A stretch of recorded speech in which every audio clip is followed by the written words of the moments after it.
Hello everyone, my name is Ken, and I like to do discussions or complete summaries of video game franchises while I battle my ADHD and try to tell as concise and specific a story or summary as I can.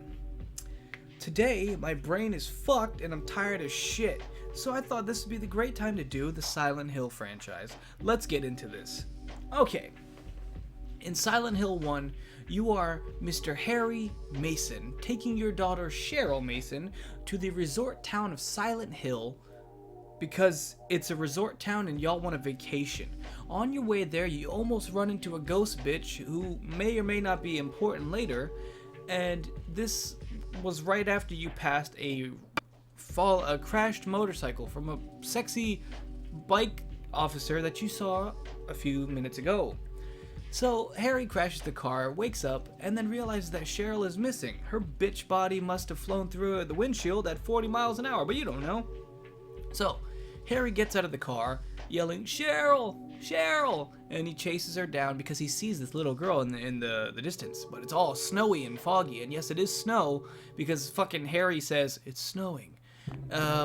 You find this creepy ass alley with blood splatter that I used to always think was a face for some reason, which it really could be. This game is psychological and scary as shit. Harry goes down the alleyway and he starts seeing some really weird shit after hearing a loud klaxon horn start going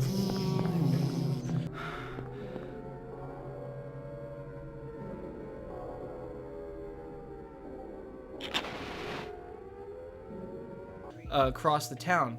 It gets dark, so he opens up a lighter and he goes down the alleyway. Then he sees a half decapitated body who's kind of doing like the T pose, but it's also like the crucifix pose, so it's scary. And then he's like, "What is this?" And then a bunch of little children with knives called mumblers come out and start at his ankles. After a few ankle stabs, Harry's like, "Oh no, fuck this, I'm peacing out, bro." So he passes out, or he dies. And then he wakes up with a sexy clavicle is like in full frontal view. And sexy biker chick is like, "Hey, nice clavy. My name is Sybil Bennett. I'm from Brams, the town over. I'm just here because something." And he's like, "Have you seen my daughter? She's 5 years old, about this tall." And Sybil's like, "Nah, dude, but here, take my gun, because you might need it. I'm gonna fuck off now." And then as Harry finds a knife and he tries to leave, he goes, "Radio? What's going on with that radio?" So he goes to pick up the radio, which is freaking out, and then a pterodactyl crashes through the window, and it's scary as shit. And if you try to take him out with a knife, like I did on my first playthrough, you're probably gonna fucking die. So he kills it, and he's like, "What the hell?" And then he leaves, and then you start realizing that the whole town is really fucked, and you're getting chased by skinless dogs and pterodactyls. Because these were things that Alessa was terrified of. And so you have to go back to where you last saw Cheryl down that creepy alleyway, which is now completely blocked off, which means, oh, it was just a dream. This place was never real. And you find a picture from Cheryl's notebook saying she's at the school. So you have to find 3 keys, which kind of simulate Alice in Wonderland because it's about Harry going down the rabbit hole. Sorry, Wizard of Oz, because it's about Harry going down the rabbit hole. And then you get to the school. Or, actually, no, wait, I want to mention, there's, you find, one of the keys is in a doghouse, and Harry's like, "This looks like a doghouse, but I don't see any dogs," even though there's like one jumping right at him. It's awesome. And then you get to the school, and school is creepy as shit with these little squeaky ghosts.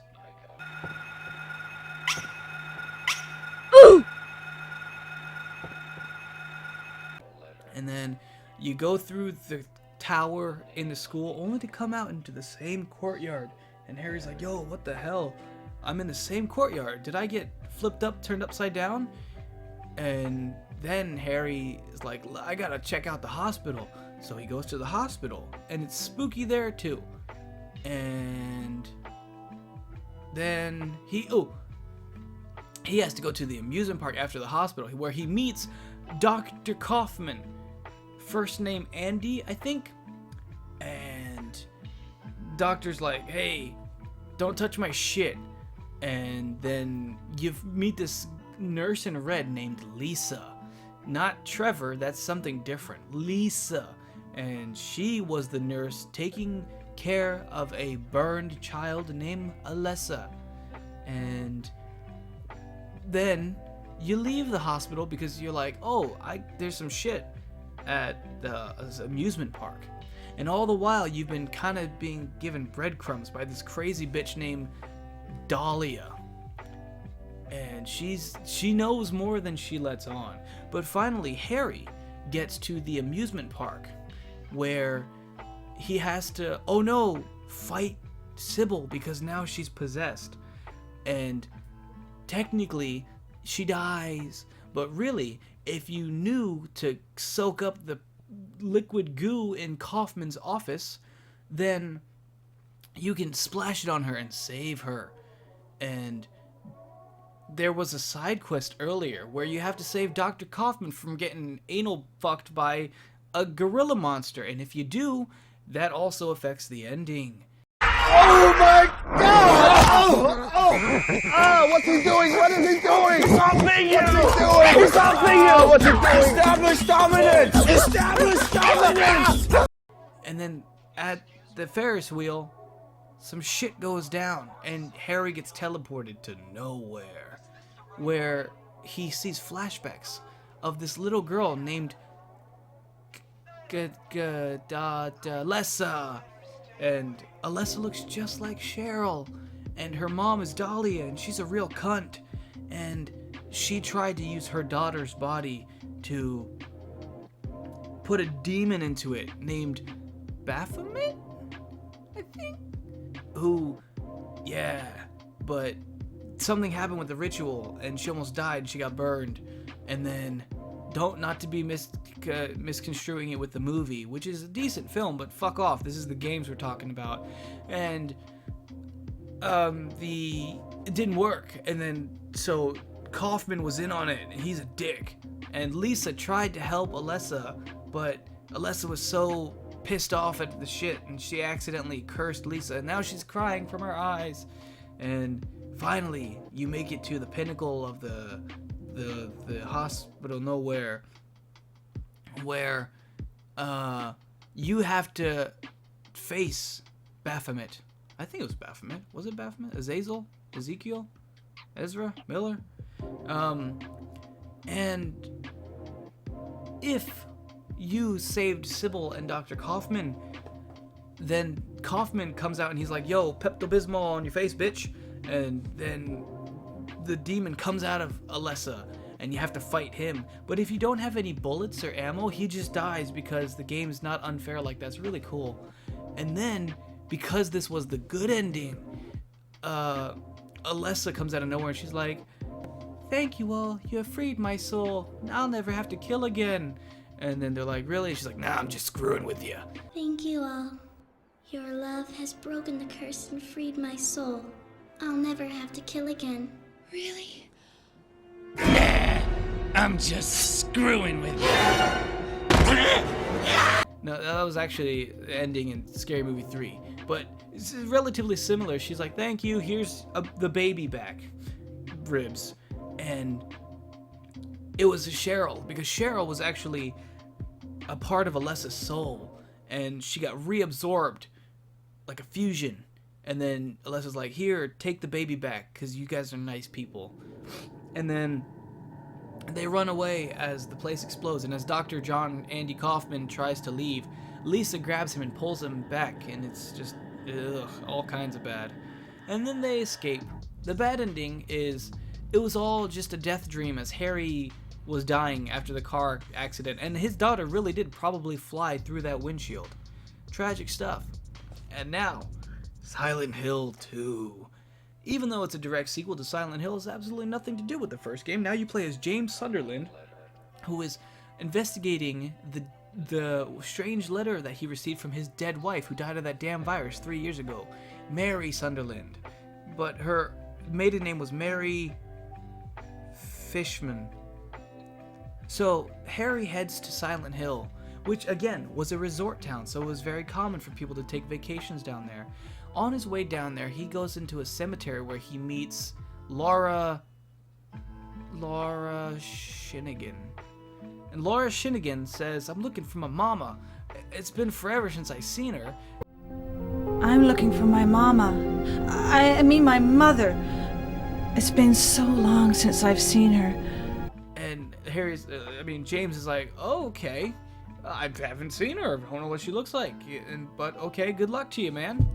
And sorry about that, I hit the desk. And then he leaves, and he's like, "I don't know where to go. Let me go down this random pathway for some reason and go inside this bridge, which is obviously closed off and probably doing construction." And he goes in there, and then he's like, "Radio? What's going on with that radio?" And he picks up a radio, and then this weird freaking thing with no arms, and he looks like a condom, wink wink, named the Lying Figure, starts coming out of him to attack him.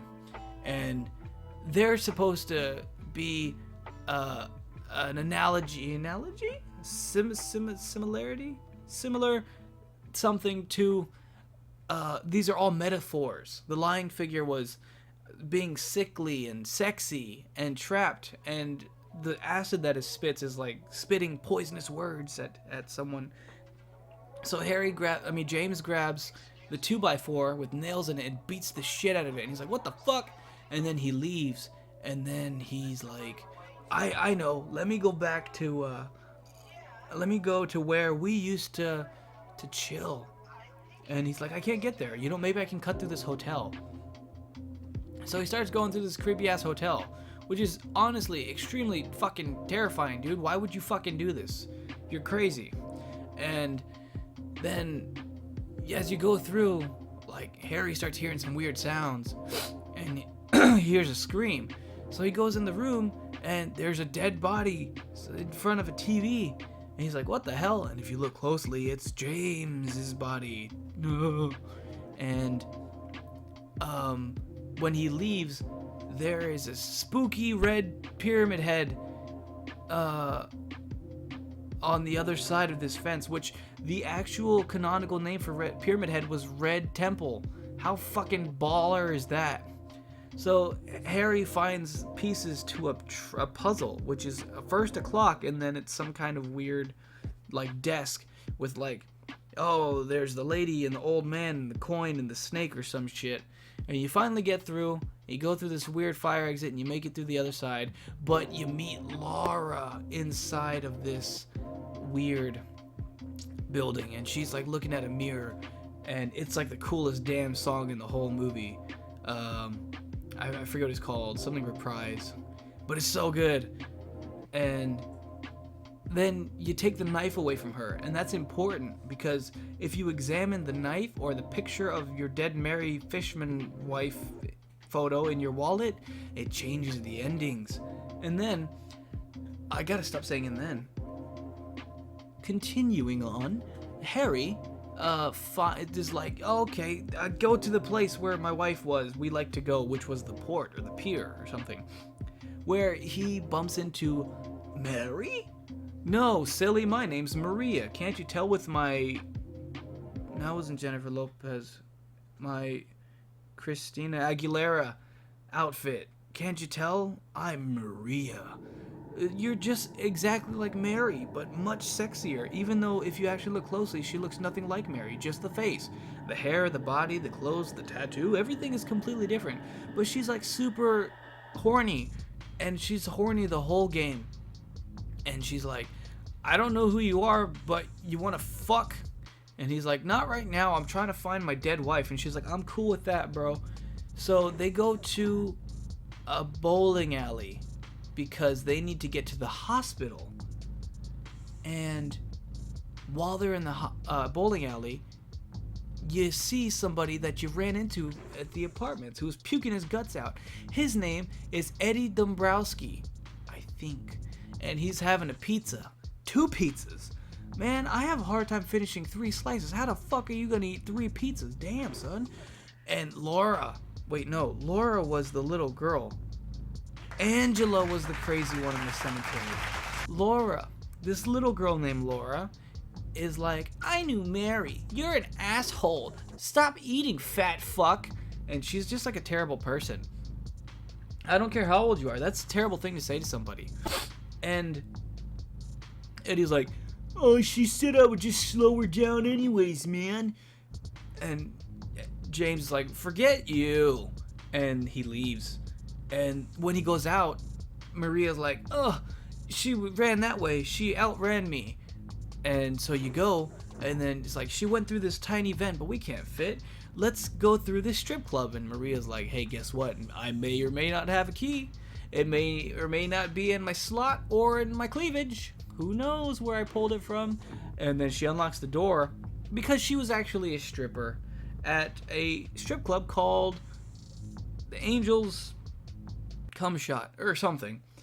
You cut through and you make it to the hospital, and then you're exploring the hospital as Maria continues to jump scare you every time you go into a room, because like you'll go in a room and she's like, boom, I'm right here in the corner. And later she's like, oh, I'm not feeling good. It's probably just a hangover, which usually hangovers don't happen a few hours after you've been drinking. They usually happen right after you've been drinking, but that's okay. She's like popping these pills, and she's like, ooh, this nasty grimy bed is so comfy. You want to fuck me on it? And he's like, no, I'm good for now. So he leaves, and he's trying to find more evidence of where Mary could be. And then he bumps into Laura, and then Laura. And she's like, you didn't love Mary anyways, and I got a letter from Mary. And he's like, oh, she's like, I was friends with Mary a year ago. And he's like, you liar, because he has a really bad time controlling his temper. And then she's like, fine, don't believe me. And he's like, no, wait, I'm sorry. She's like, I got a letter from Mary. It's over here. He's like, oh, okay, cool.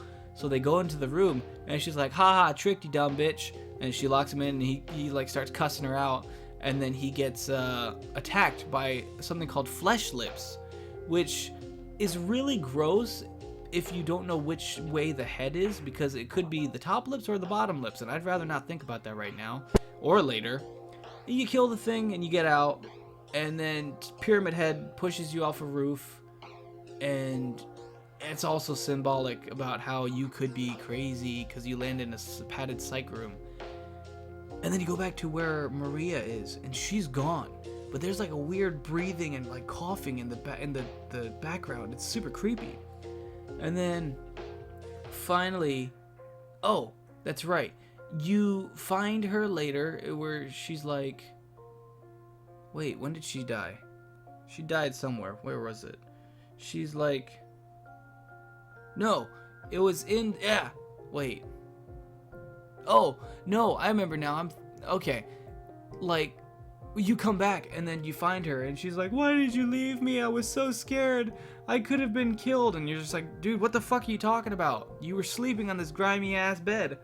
And she's like, no, don't leave me, James. And then you guys open up this weird heavy ass fucking thing together and go down an elevator where you play this really weird game show. And then you gotta run down this pathway because Pyramid Head is chasing you. And then once you make it, Maria's and her slow ass is like, James, open the door.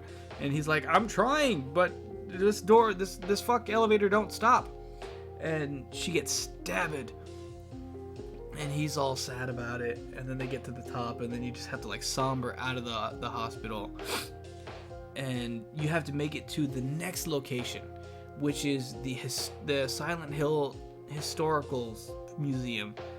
And while you're there, you keep jumping down these big ass holes until you're in the Silent Hill prison, where you see Pyramid Head again, and now he's carrying a skewer instead of a giant big ass knife, because it's symbolic about James letting go of his burdens. Ooh.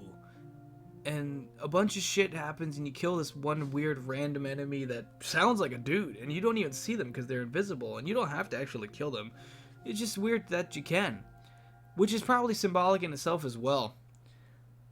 And you meet Angela down there, and yeah, that's nasty. And she's like having these issues with this fucking thing, and you have to kill it. It's called the Abstract Daddy, and Angela finishes it off just like Sidney Prescott against Stu in Scream with the nice TV to the face. And then you kind of piece it together. She was molested or raped by her father and possibly even her brother. And it's just an absolutely terrible set of circumstances. And as much as you want to help her, you can't, because you can't. She's damaged. Everybody's damaged. That's the theme of the game. And then you go down further, and then you meet Eddie. And Eddie's going crazy. And you found out that he killed a dog. So he immediately deserves to die. But he also shot a dude in the kneecap, which isn't that bad because the dude lived, but the fucking dog. So you kill Eddie. And James is like, God, I feel weird about this. Like, I killed monsters and shit, but I killed a human and now I feel really weird about it. That's not good. So, after that, you finally come out of that whole thing and you're like, I gotta take a boat to the hotel in the middle of Lakeview Hotel. So you go down there, some more weird shit happens. Maria's alive somehow, but then she dies again. And then Angela's there and she's like, everything's on fire. This is how I see everything all the time.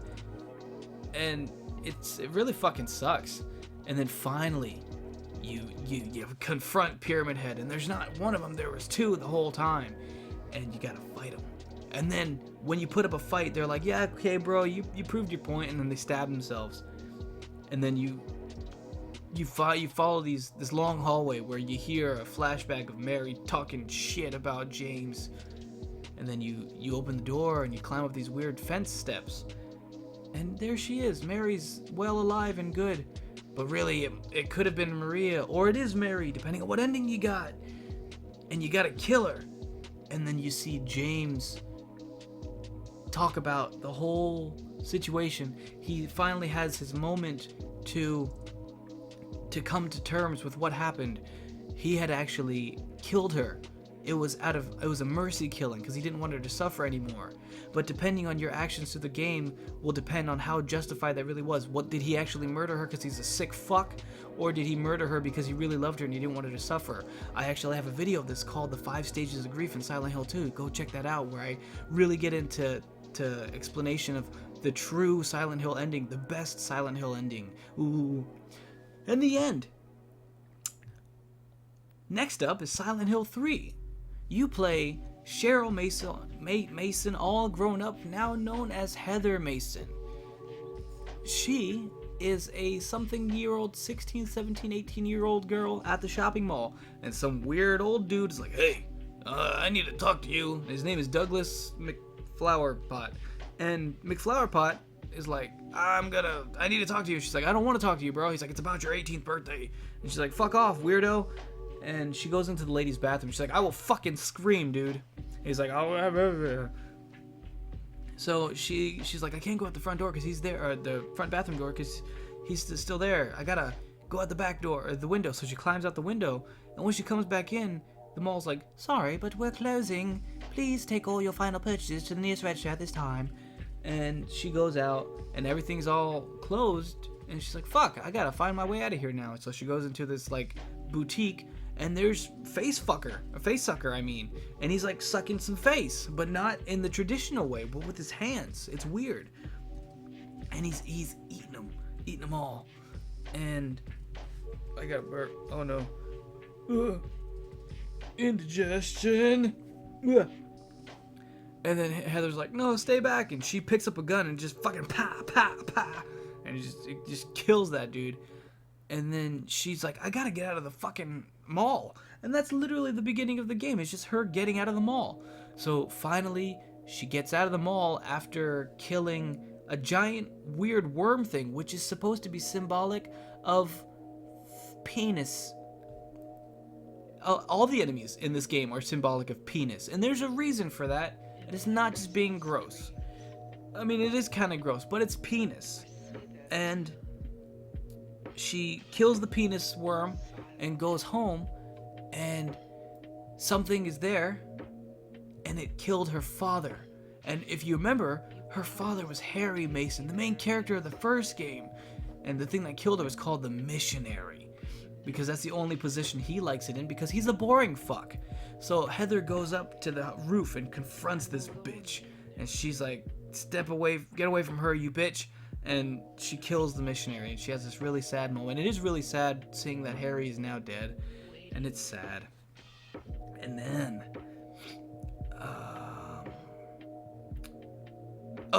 then you go to Silent Hill. Wow, right? Like, we've been here for 3 hours, and now we're going to Silent Hill? That's weird.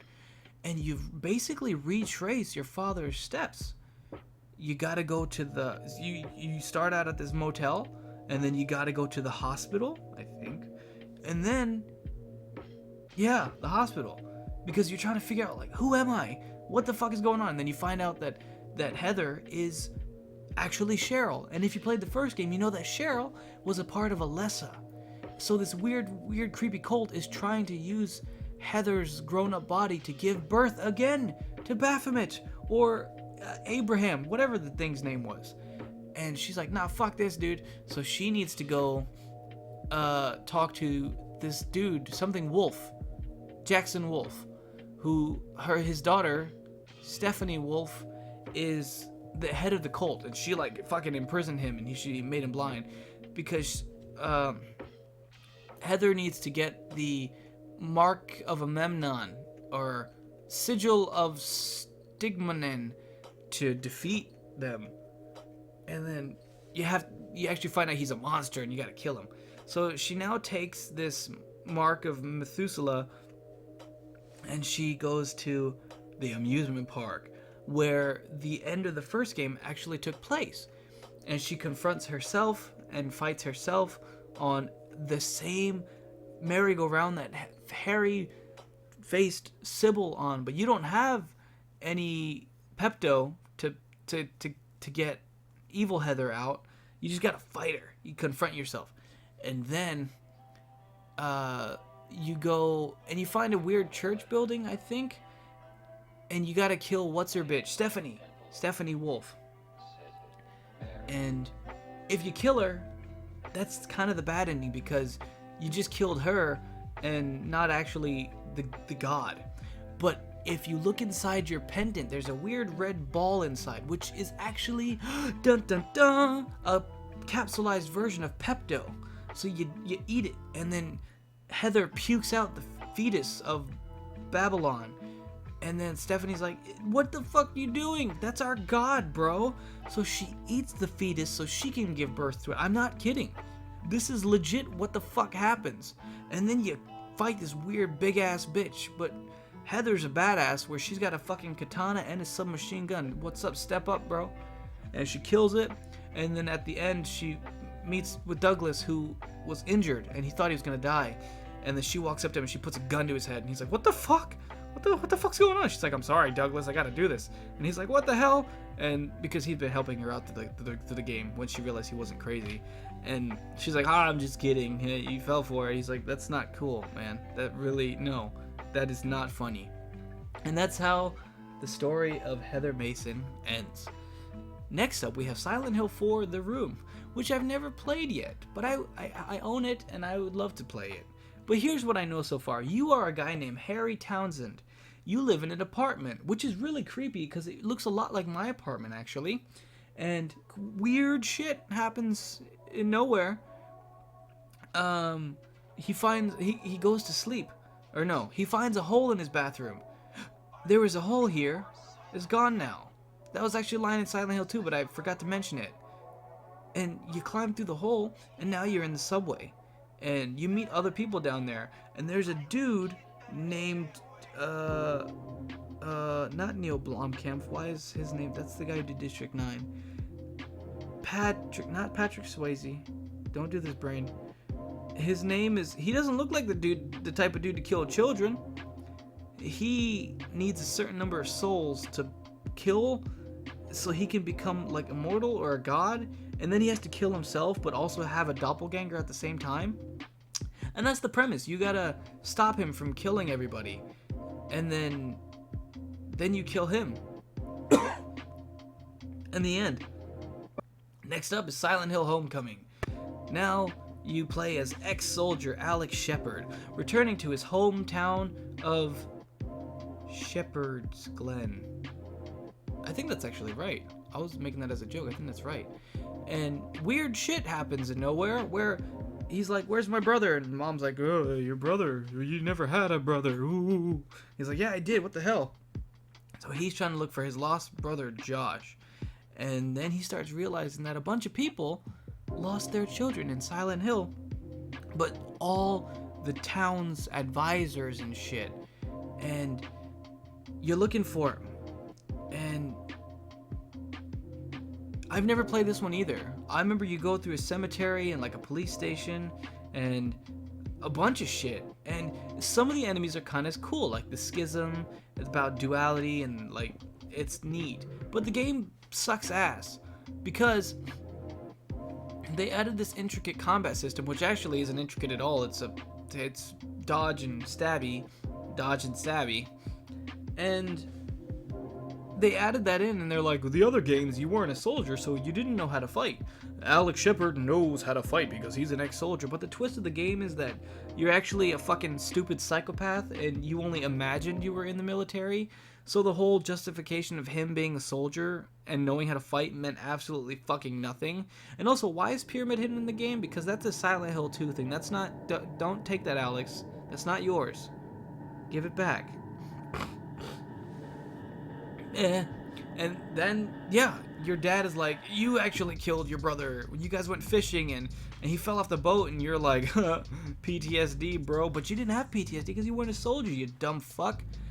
And then you face yourself and you're like, oh, okay.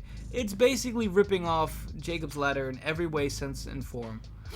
And then we come to Silent Hill 0, which it's the origin story, which I've never played either, but I would play all of the ones, even the shitty ones, because I love the series. You play as a trucker named Travis Grady. And Travis is on his way just cutting through good old Silent Hill resort town, and he sees a house that's on fire, and he saves a little girl who's burning inside. She was Alessa, and it was pretty much because of him saving her that the whole summoning the demon did not work. And that's all I know about that. And the ending, I'm guessing Alessa's like, no, get out of here before the cult kills you. Ooh. I believe that's Silent Hill 6, technically. Silent Hill 7 was Shattered Memories, which is one of the absolute best games in the entire franchise, which is just a retelling of Silent Hill 1. You play as Harry Mason, who's trying to look for his daughter after the car accident. But there is no combat in this one whatsoever. It's all walking and exploration and running from monsters. And while that might sound bad, it was amazing. And the game made me cry really hard because it's so sweet. I've already mentioned this about how Harry's looking for his daughter. So same deal. You gotta go to the school, and then the hospital, and then the amusement park. But finally, at the very end, you go to the lighthouse. I'm not going to go into much detail because just in case anybody wants to play it, it's so good. And I don't want to spoil this one, but I'm kind of going to anyways. But still, fuck it. At the lighthouse, during the whole game, you see Harry, from Harry's point of view, at a therapist. And it makes you think that this is a retelling where maybe Cheryl did die and Harry couldn't come to grips with the loss of Cheryl.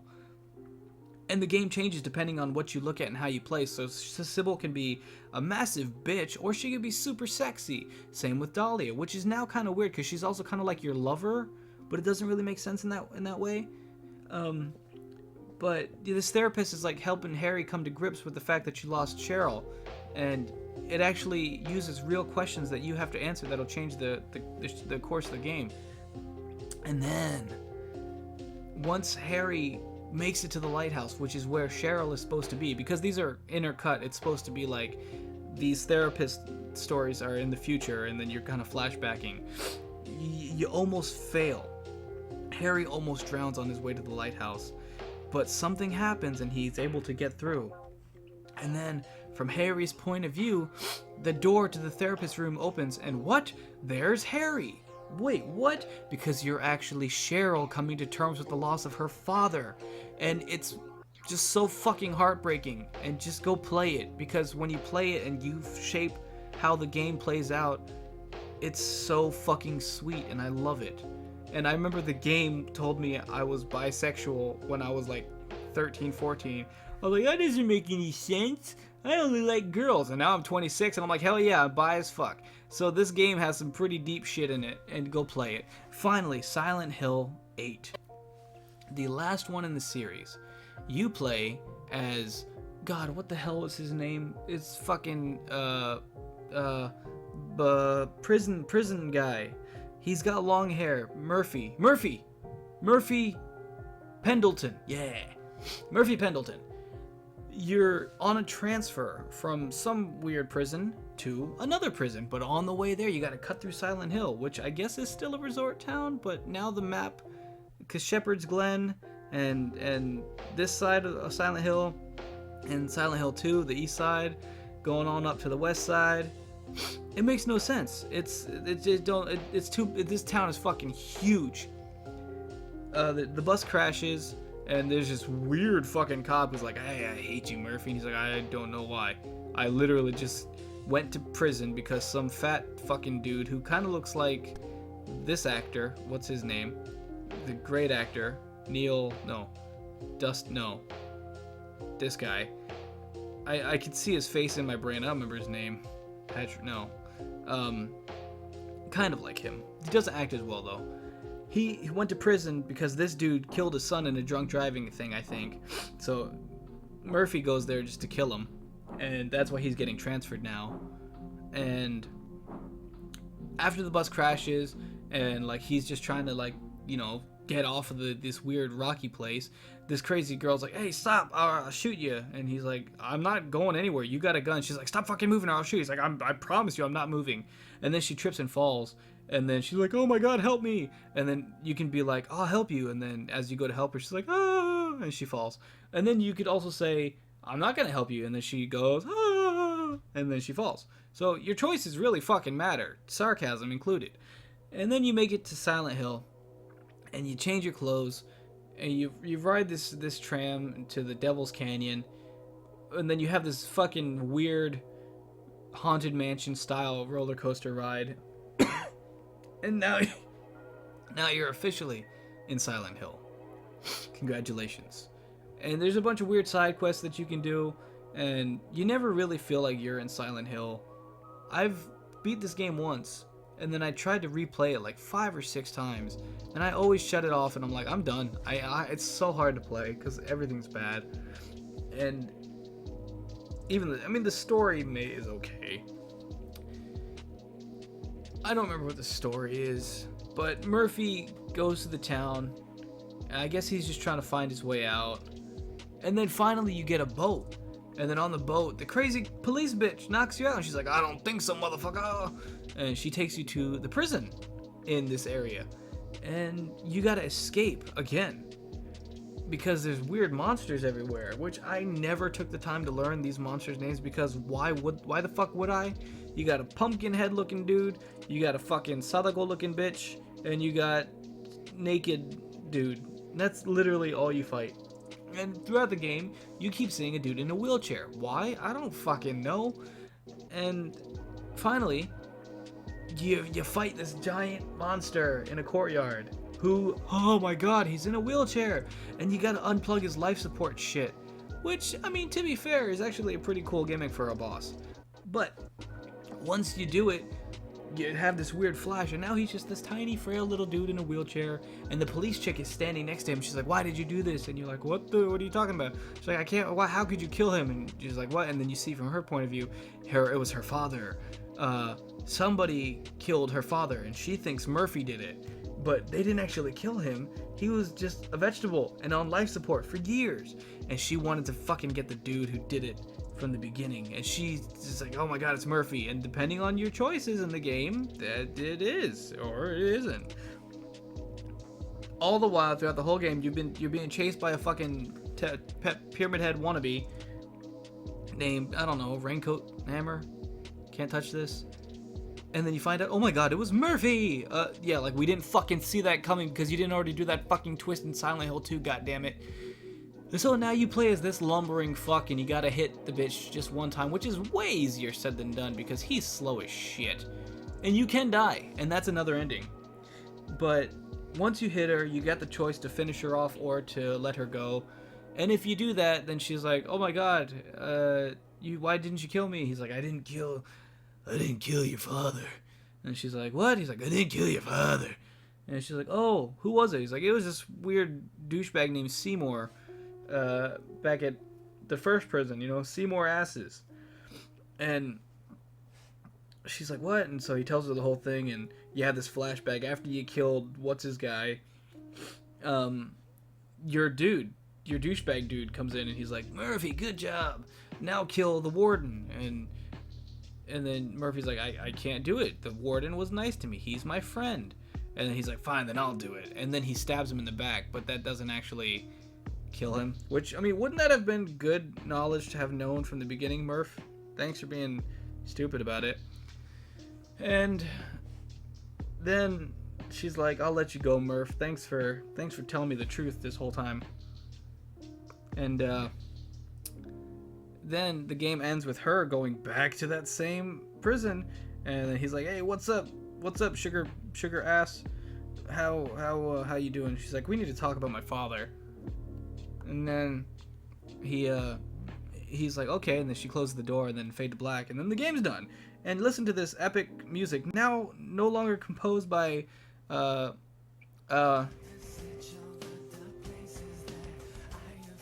the fuck was his name? I got all these other different Japanese names popping in my head except for the dude. But the guy who did amazing music for the Silent Hill games, he no longer does it, because after the American team fucked up the games for like the past 4 games, he's like, nah, you know, guys, I'm good. So they let Korn take over, which no offense to Korn, I love Korn, but they're not exactly subtle like Silent Hill is supposed to be. But I do like this song still. And that is the end of the Silent Hill franchise. And no, I haven't forgotten about PT. I have never forgotten about PT. It's been years, and I am still distraught and heartbroken over what happened to PT. The pain will never leave. PT stands for pain eternal. That's what the T and T stands for, is eternal. It's not pain temporary, pain eternal. And yeah. So you're basically Norman Reedus in a house that loops. And some people speculate that he may be the dude who killed his wife, who was pregnant with her boss's baby because she wanted a promotion, and also he liked how she looked in a dress. And maybe you were, maybe you weren't. We'll never fucking know. Thanks, Konami. I'm sad now. But that's all the Silent Hill games. Feel free to comment and correct me. I know what all the corrections are gonna be. I know this game like the back of my hand, but when you're trying to tell the entire franchise as much as you can in as short time as you can with fucking ADHD, it's hard to get every tiny fucking detail correct. So, but feel free, please leave the corrections in the comments, because I would love for the rest of the world to know what is the truth. Please. And then also, tell me games you would like to hear me babble on about. Babylon. I mean, tell me games. Tell me games that franchises you would like me to try to recount and summarize off script with my crazy ass dumb brain and my ADHD. But thank you guys so much for listening and watching and hearing me ramble and just completely shit on probably your favorite series, which I'm not. I love the Silent Hill franchise, Even the bad games I love because it's still Silent Hill. I love them all. If you guys enjoy this, hit the subscribe button. Check out this channel for other reviews, theories, and ADHD stories that I've got. Check out Ellie's channel, who provides a lot of the music for my channel, and it's amazing. Link is in the description below. Follow me on Twitch, where I play games and y'all can just come and chat with me and have a good time. And until the next review or ADHD thing, whatever, I will see you guys all on the other side. Bye-bye.